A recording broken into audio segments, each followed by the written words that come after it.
Ito pre. Tambakol. Ayun. Yellow pink mo na. Mas masarap nata itong tambakol, no? Ito, mas masarap. Ha? Yellow pin?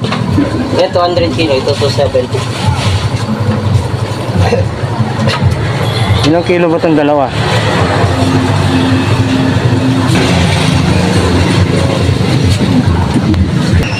No, 18. So, 18, 18. dalawa sila. Maaga nga ako gumising para mamili ng ulamin namin mamayang tanghali. Pumunta nga pala ako dito sa labas ng subdivision namin at may talipapa dito. At napili ko nga itong 2 pirasong tambakol.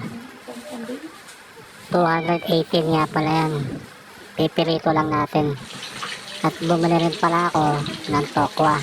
Ito na lang kasi ang naisip ko na madaling lutuin.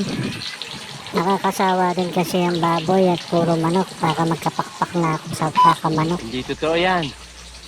Bola lang Ito yan. na nga guys at luto na.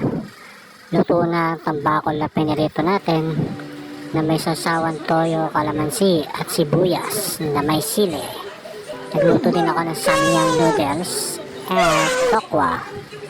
Kayo guys, anong ulam nyo ngayong tanghali? Comment naman.